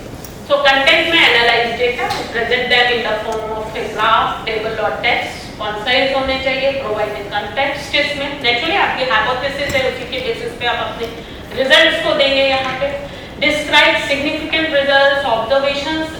सिग्निफिकेंट मींस नॉट कि स्टैटिस्टिकली सिग्निफिकेंट, ये नहीं है सिग्निफिकेंट का मतलब। बहुत सारे बच्चे आते हैं मैडम वही लिखेंगे जो कि स्टैटिस्टिकली सिग्निफिकेंट हो, बड़े हताश दिखते हैं कि अरे हमारा तो पूरी हमने थीसिस कर ली कि स्टैटिस्टिकली सिग्निफिकेंट क्या है, कोई यूज नहीं। जो आपकी नेगेटिव फाइंडिंग्स हैं या इनसिग्निफिकेंट फाइंडिंग्स हैं, हो सकता है कि वो आपके लिए ज्यादा यूजफुल। तो आपको लॉजिक, फिर जो सुबह सर ने बताया, दैट इज लॉजिक को यूज करने कि हम अब इसमें किस तरीके से अपने रिजल्ट्स को इंटरप्रेट करें। तो स्टैटिस्टिशियन आपको एनालिसिस करके देखेंगे, इंटरप्रिटेशन आपका होगा। तो कभी भी स्टैटिस्टिशियन को अपना डेटा देकर वहां से भागना चाहिए, उसके बगल में बैठिए एंड ही विल आस्क कि आप इसको कैसे इंटरप्रेट कर रहे हो, उसी हिसाब से वो अपने टेस्ट लगाएगा। डिफरेंट टेस्ट है उसके पास, तो कैसे उसको लगाना है उसको तो नहीं मालूम ना। उसको तो आपने बोला तो उसने कहा कि ज्यादा आग लग रही है तो गाड़ियां ज्यादा होने से आग लग रही है, हटा, वो तो कहीं गलत नहीं है। बस राइट थिंग कि भाई जैसे जैसे बढ़ता है वैसे वैसे, जैसे जैसे गाड़ियों के नंबर बढ़ते हैं वैसे वैसे आग लगने के बढ़ जाते हैं। लेकिन आपको सोचना है कि क्या ये लॉजिकल है कि इलॉजिकल थिंग है, तब आप उसको बताएंगे कि नहीं इसमें और चीज देखो, कौन सा टेस्ट लगेगा, ये इस तरीके से नहीं लगेगा, मुझे रिजल्ट में ये चीज देखना है। तो it will depend on your objectives, आपकी हाइपोथेसिस आपने क्या बनाई हुई है, उस पर आपके result and data analysis. So mention significant negative findings भी कीजिए, पास्ट टेंस यूज किया जाता है क्योंकि जो ऑब्जर्व किया था before writing and now you are explaining your results, तो आप जो पहले कर चुके हैं उसको एक्सप्लेन कर रहे हैं। तो आप कभी कभी आप प्रेजेंट टेंस में करते हैं, कभी कभी कंफ्यूज हो जाते हैं कि व्हाई दे आर सेइंग कि पास्ट टेंस में करो, लेकिन कुछ अभी हम लोग अगर आगे देखते हैं टाइम होता है एग्जांपल्स बताते हैं कि कभी कभी लगता है कि इट इज यूनिवर्सलाइजेशन किए दे रहे हैं हमारे शब्दों का, तो वो नहीं कर सकते। So put everything in logical order, consequently number figures, figure 1, 2, 3 and tables, place figures or tables, जैसा आप जनरल कहते हैं। sometimes they said कि आप at the end of the paper research article के table and figures के लिए sometimes they कहते हैं embedded कर दीजिए आप within the article, it all depends on the journal, just go through the instructions and do the same things. What to avoid? Don't discuss or interpret here, don't report background information or explain, never include raw data या analysis आप show करें। बहुत बार वही show करने लगते हैं कि हमने नीम कैसे निकाला, हमने काई कैसे लगाया। Do not present the same data more than once and text should complement figures or tables should not repeat the same. जो टेबल में लिख रहे हैं वो नीचे भी लिख रहे हैं नहीं, आप उसके फोकस पॉइंट जो आप ऑथर रीडर को शो करना चाहते हैं, दिखाना चाहते हैं अपनी उसके बारे में, वही केवल टेक्स्ट में लिखिए। और जो आपकी टेबल्स नहीं बता पा रहे, सेल्फ एक्सप्लेन टेबल्स या फिगर्स होनी चाहिए, तो खुद रीडर समझ सकते हैं उस चीज को, और उसके ऊपर जो आप फोकस करना चाहते हैं केवल वही चीज in the text of your results में लिखिए। सो रिजल्ट्स में does and revisit the methods. Why I am saying revisit the methods, क्योंकि आपके रिजल्ट उसी ऑर्डर में होने चाहिए जिस ऑर्डर में आपने मेथड्स लिखे। What is the order in methods? Suppose you are doing experimental, तो आपका एक बेस लाइन होगा, एक एंड लाइन होगा। तो अगर आपने बेस लाइन बताया इन द मेथड्स कि हमने ये किया, तो आपके रिजल्ट्स बेस लाइन के होंगे and then you will write end line results के बारे में। ऐसा नहीं होगा कि एंड लाइन रिजल्ट्स पहले लिख दें और बेस लाइन रिजल्ट्स आपके बाद में। तो जिस तरीके से अगर आपने BMI हीमोग्लोबिन कुछ रिलेशनशिप में करते हुए दिखाए हुए हैं अपने मेथड्स को, then describe your results accordingly. Work the reader through salient findings, provide numerators and denominators. This is very important. हम नहीं लिखते हैं। 63% ने करा, 63% out of what? 100, 200, क्या हो सकता है? तो आपको डिनोमिनेटर एंड न्यूमरेटर दोनों बताना। P कॉन्फिडेंस इंटरवल, मीन लिख दिया, मीन वैल्यू लिख दिया, लेकिन ना कॉन्फिडेंस इंटरवल दे रहे हैं ना कुछ अपने रिजल्ट्स में, कुछ भी चीज नहीं बता रहे, तो हमें क्या मालूम? 63% जस्ट ब्रैकेट में लिखे ना, out of what? 100 out of 60। तब तो रीडर समझेगा ना कि व्हाट इज न्यूमरेटर या डिनोमिनेटर क्या है आपकी स्टडी का। 60% जस्ट उलझन में है वो। So caption the information in tables and figures, जो बहुत पोअरली हम करते हैं, कैप्शन देना इंफॉर्मेशन टेबल्स की। Describe the information in simple terms, and अगर कोई ऐसा है आप डेटा लिख रहे हैं सेंटेंसेस में, just write key data not show, कुछ आपको डेटा प्रेजेंट करना है। डोंट्स में don't use general methods, don't references यहाँ देने की जरूरत नहीं है। Every result in the table, there is no need to put them in the text, और डोंट यूज एडजेक्टिव्स एक्सेट्रा भी यूज नहीं किया जाता है रिजल्ट्स में। Another important thing about a statistical, जो बहुत सारी लैंग्वेज में लिख के भेज देते हैं, दिस इज वन एग्जांपल कि रिपोर्ट रिजल्ट, ज्यादातर ऑथर्स जो हैं वो अपने रिपोर्ट्स, जब हम लोग नए नॉवेल्स होते हैं तब उस टाइम पे कर देते हैं, स्टैटिस्टिकल लैंग्वेज में लिख देते हैं इस तरीके से। आप इसको जस्ट एग्जांपल दिया, simple regression analysis, your table, your figures, explaining all these things. तो why you are writing, just write humans who are educated, who spoke Hindi and who benefited of a counseling from a physician were more likely to consent to the space. समझ में आ रहा है क्या कहना चाह रहे हैं? पहले और दूसरे में डिफरेंस देख सकते हैं। तो स्टैटिस्टिकली लैंग्वेज जो है, स्टैटिस्टिकल लैंग्वेज यूज करने की जरूरत है। तो आप टेबल्स में दे दीजिए, आपको डिसाइड करना है what is the most efficient way to present your data. सबका डेटा अलग अलग होगा, you want to put it in table, figures और text, it will all depend. Small pieces of information या simple digits can be presented. Rule of thumb है कि अगर fewer than 5 or 6 pieces of information is there, you can put it in the text. Tables present facts more compactly. Figures जो है आप एक just pattern if you want to see at a glance आपको देखना है, then figures are useful. Just हम एक example देखते हैं।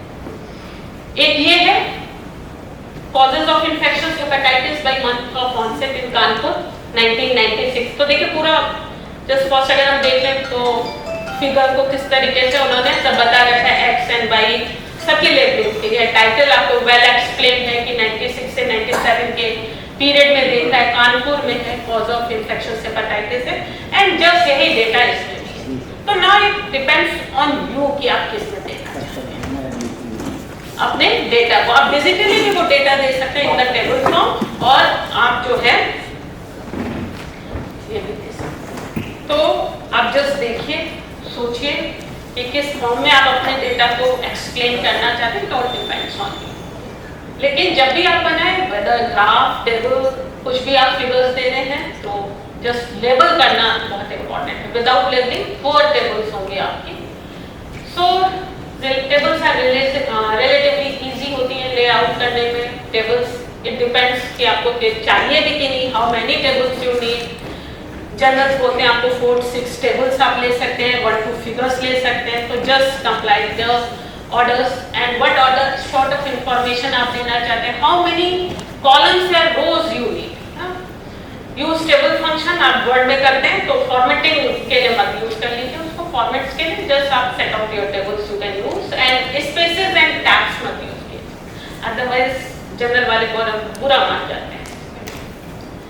so this is a typical table layout है, title है, इसमें column headings आपको चाहिए, रो हेडिंग्स आपकी होनी चाहिए, वेल एक्सप्लेन टेबल होनी चाहिए। इसमें फुटनोट्स हैं इफ यू वांट टू से कि एआर क्या है। एआर में आगे देखिए परसेंटेज लिखा है। सपोज आपने मीन कैलकुलेट करे देन राइट मीन देयर, और मीडियन है तो just write median there. Footnote में आपने एआर को what you mean by the AR that is attack rate, तो फुटनोट में एक्सप्लेन कर दीजिए। मींस अगर आप अपना data compare in columns, rows में कंपेयर नहीं करें अपने डेटा को। If you want to compare your data put that in columns. कई बार रोज में कर देते हैं, you right justify numbers vertically, and very important है कि सॉर्ट नंबर्स। इस दोनों कॉलम्स में क्या फर्क है, व्हाट इज द डिफरेंस, कोई है या नहीं? That is very important. अब मैग्नीट्यूड किस तरीके से लिखना है, नाउ यू कैन एक्सप्लेन कि इंक्रीज हो रहा, डिक्रीज हो रहा, यू वांट टू कंपेयर आने से दो लोगों के बीच में। राइट जस्टिफाई मींस आपने पहले रो में दिखाया एंड रो से कंपेयर इफ यू करेंगे इट विल बी डिफिकल्ट। तो कॉलम्स में जाइए, रो में कंपैरिजन में अगर लेना है तो make tables in row wise, आप कॉलम्स ले लीजिए उसमें, एंड इम्प्रूवमेंट। देन इंपॉर्टेंट है कि organise your data by magnitude. Just हम अगर इसमें देखें तो जस्ट इन दोनों में भी, दोनों अगर आप टेबल्स देखें तो आप फर्स्ट थिंग इज कि आप क्या दिखाना चाह रहे हो table, what you want to show. You want to show cases और you want to show rate. ये आपके रिसर्च क्वेश्चन पे डिपेंड करेगा, आपके रिजल्ट्स पर। तो आप क्या, मेरे हिसाब से हम यहाँ पे इंपॉर्टेंट होगा कॉलम, कौन सा कॉलम इंपॉर्टेंट होगा for me as epidemiologist, rate important होगा। तो मैं रेट पर काम करना चाहूंगी अगर उसको मैग्नीट्यूड वाइज डिसेंडिंग या असेंडिंग ऑर्डर्स में लगाना चाहूंगी, ठीक है। So figure, one picture is worth 1000 words है, lot of space work use करती है, तो आप बहुत कम यूज कीजिए। शो ए फ्यू रिजल्ट्स आपको दिखाते हैं, और कई बार फिगर्स में ले लेते हैं कि different male female socioeconomic in a single graph show कर रहे हैं, दे आर शो, तो don't show it like single graph जो है वो सब में लें।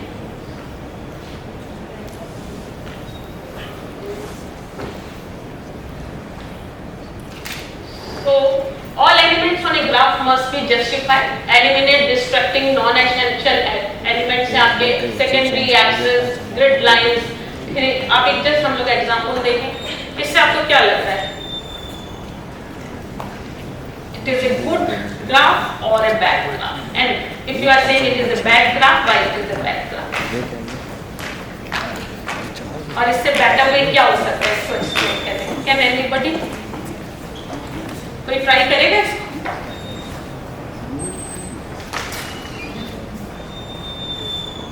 मैंने ऊपर लिखा high ink to data ratio, कितनी सारी इंक यूज की हुई है।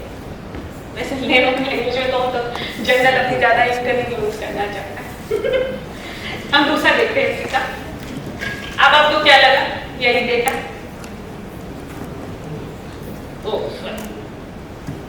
ये देखिए आपने बहुत सारे बार्स बनाए, ग्रिड लाइंस बना ली, हमको लग रहा है ये बहुत अच्छा डेटा कर लिया, लेकिन जब हम पढ़ने आ रहे हैं इसको तो विजिबिलिटी देखिए जस्ट उसकी, और आप यहीं पर आइए आप जस्ट एक्सप्लेन कर सकते हैं कि क्या पैटर्न जा रहा है आपके डेटा का।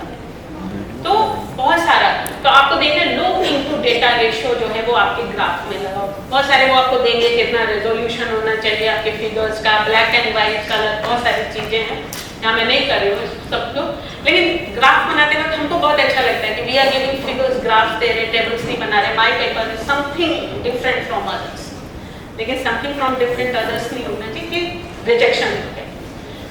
देन इस ग्राफ को is there any need of putting this type of graph? क्यों? अगर आप कह रहे हो नहीं, it is not explaining anything, एक सिंपल लाइन जा रही है तो क्या आप अपने डेटा को दे, इसको हम जस्ट टेक्स्ट में लिख सकते थे एक लाइन में। तो आपको देखना है कि आप what you want to use text, figure or tables, it will all depend you on your data, आप कैसे चाहते हो उसको। So last part is discussion. What does it all mean discussion? कुछ लोग कहते हैं बड़ा इजी है, कुछ लोग कहते हैं डिफिकल्ट है, मुझे डिफिकल्ट लगता है डिस्कशन को लिखना बैठकर, क्योंकि आपको सारी चीजें सोच के लिखनी है। मेथड्स आपने बहुत पहले तैयारी कर ली थी, इंट्रोडक्शन में बहुत पहले तैयारी करके बैठे होते हैं, रिजल्ट्स विद द टाइम आ रहे हैं, नाउ यू वांट टू कि कैसे डिस्कस करना है। So what does it all mean? Follow the sequence. Description आप result section में दोगे and interpretation you will give in the discussion section. Keep the two stages separate. ऐसा नहीं एक संख्या में मत मिलाइए इसको. And interpretation requires quality data. Naturally, अगर आपका data आपने poor collect किया है, तो discussion भी आपका poor होगा and then whole your paper will be poor. तो अच्छा if you want to write a good manuscript या good research paper, आप excellent नोबेल प्राइज विनर बनना चाहते हैं या अवार्ड लेना चाहते हैं, तो आपका डेटा क्वालिटी पे आपको ध्यान रखना पड़ेगा। So interpretation in light of initial hypothesis होगी, जैसे मैंने बताया कि आपका वहीं से बिल्कुल एक दूसरे पे डिपेंडेंट है, आपका रिजल्ट मेथड सेक्शन पे जाएगा, मेथड सेक्शन रिजल्ट को देखेगा and your discussion will depend on your method and result section, वो तो कोई भी चीज हम कर नहीं सकते हैं।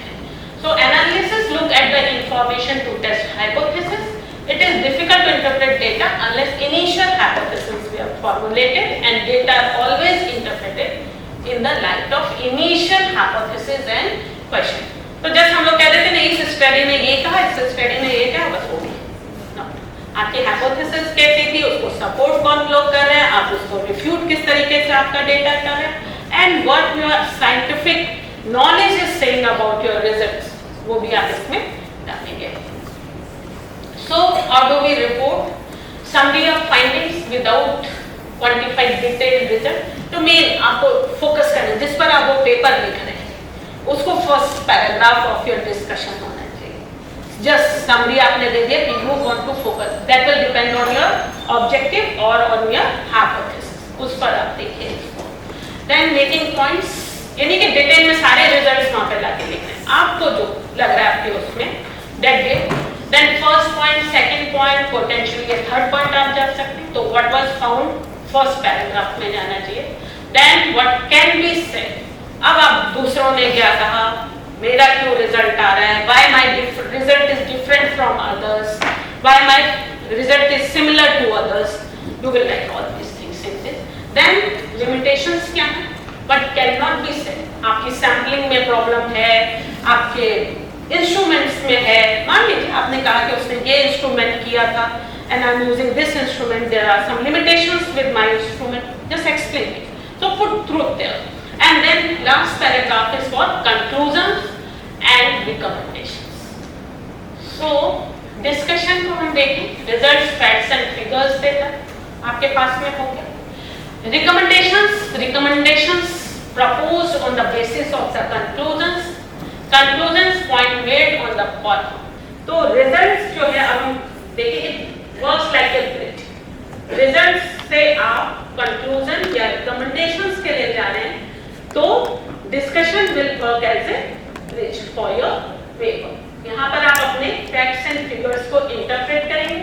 Based on that facts and figures जो आपने इंटरप्रिटेशन दिया, you will conclude and then you will give recommendations कि क्या चेंजेस करने, जो भी आपके हैं रिकमेंडेशन, क्या चेंजेस करने हैं, आप पॉलिसी मेकर्स को क्या कहना चाह रहे हैं, साइंटिफिक कम्युनिटी फ्यूचर रिसर्च के लिए आप रिकमेंडेशंस कर रहे हैं, वो डिपेंड करेंगे। So one end of the bridge is first paragraph was the result. Summarise the first जो आपका पैराग्राफ होगा, that will summarize the result in big picture terms में, announce the points that will be discussed आपके भाषण में, फिर साथ में बता दिया कि ये मेरा ऑब्जेक्टिव था and now you I want to my results are this जो आपका मेन रिजल्ट था आपने फर्स्ट पैराग्राफ में दिखा दिया कि मान लीजिए आपने एडोलेसेंट हेल्थ पर यू आर डूइंग रिसर्च, तो एडोलेसेंट हेल्थ में 50% ऑफ देम वे एनीमिक। मान लीजिए आपका एक आया कि कितनी प्रेवलेंस ऑफ एनीमिया है, तो your key result is 50% of the adolescent girls are anemic in rural India। अब आप इसके बाद में डिस्कस करेंगे जो आपके और रिजल्ट्स के बेसिस पर आएगा, किस सोशियो इकोनॉमिक स्टेटस में थे, उनके सोशो बिहेवियर, पेरेंट्स की कुछ आपने जो भी आपने लिया हुआ है वो सारी चीजें यू विल राइट, उसके ऊपर इंटरप्रेट करेंगे and then you will conclude कि इन फैमिलीज के एडोलेसेंट्स जो हैं वो एनीमिक होते हैं। इस तरीके का जो उनका एनवायरनमेंट होता है वो एडोलेसेंट एनीमिक होते हैं and then you will recommend कि हमें ये वल्नरेबल ग्रुप है। whole lot of adolescents are not vulnerable for anemia, so then you want to pinpoint policy makers कि आपका प्रोग्राम कहाँ पे लगना चाहिए।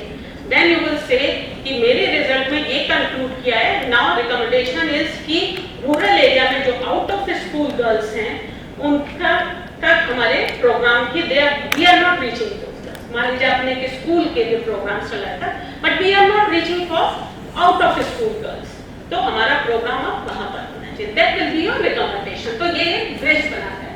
Avoid interpretation for the first graph आपको नहीं लेना, repeating results in great details भी नहीं लेंगे and initiate the discussion of the results process. Second other end जो आपका कंक्लूजन और रिकमेंडेशंस आते हैं, समराइज कर दीजिए कंक्लूजन पॉइंट्स को, propose recommendations on the basis of conclusion and action points whatever you want to take, या future studies आपको चाहिए, if you want to take method to monitor and evaluate, intervention propose है। Next आपने कोई intervention यहाँ पर किया TS Mishra में, मान लीजिए यहाँ की कम्युनिटी लैब में कोई आपने इंटरवेंशन किया है, now you want to you are saying proposing recommending कि अब आप और वाइड एरिया में इस चीज को कीजिए या वाइड पॉपुलेशन पर इसको कर लीजिए। Avoid proposing recommendations, disconnecting from the conclusion, this is very important. हो गया, टाइम हो गया बस।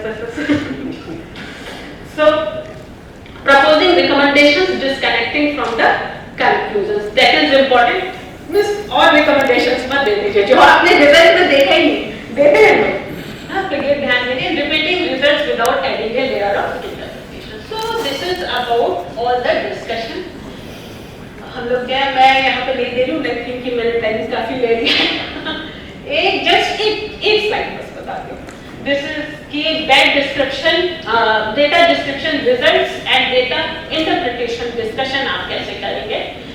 अब हमारे पास एक मैंने एपिडेमियोलॉजिकल स्टडी कर लिया है एपिडेमिक्स का कि cases started to occur at 5 AM and peak to 7 AM and decrease within a last case at 10 AM। तो आपका इंटरप्रिटेशन क्या हुआ? That is the shape of the epidemic curve के लिए आप इसमें बताएं। This is your discussion। Then case clustered around the sweet shop। Then we generate the hypothesis that the sweet shop was the source of infection। आपके discussion में हुआ कि ये source of infection हो सकते हैं। Then incidence of malaria was high among all age groups। So your discussion will be, your interpretation of this data will be, incidence patterns suggested lack of immunity among adults because your incidence of malaria was high among all age groups, and then cases were more likely than controls to be living under the poverty line. So you will interpret low socioeconomic status may be the risk factor for the illness. So this is all about discussion। Last is about writing। आपको कैसे करना, started whatever section आपको अच्छा लगे। मैं methodology से use करती हूँ, आप कहीं से भी कर सकते हैं जहाँ भी आपको लगे। इसके अलावा तो डिफरेंट सेक्शंस आपको लगता है आज रिजल्ट लिख लीजिए, आज मेथड लिख लीजिए, कोई प्रॉब्लम नहीं है। Keep writing. और बहुत एक अच्छी चीज होती है कीप राइटिंग की कि आप 1-2 महीने के लिए छोड़ दीजिए अपने पेपर को, बिल्कुल disconnect yourself from your paper. आपने लिखा एंड देन बंद कर दीजिए उसे लॉकर में, आप छोड़ दीजिए पूरे, फिर उसको पढ़िए, देन यू विल से मैंने क्या लिखा, ठीक है, तो यू विल गेट। ऐसे आप लिखते जाओगे तो उसी में गोल गोल घूमते रहते हैं।